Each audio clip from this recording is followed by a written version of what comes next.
Baghdad में अमरीकी सिफारत खाने पर मुजाहिरीन का हमला। अमरीका ने इल्जाम ईरान पर लगा दिया। वाशिंगटन और ईरान के दरमियान ताल्लुकात मजीद कशीदा हो गए।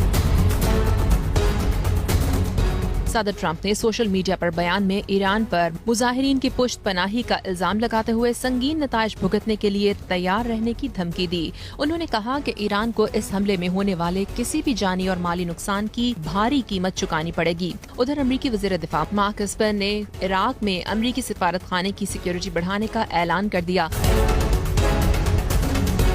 वाशिंगटन ने किसी भी हंगामी सूरत हाल से निपटने के लिए 4000 इजाफी फौज कुवैत भेजने की तैयारी भी शुरू कर दी।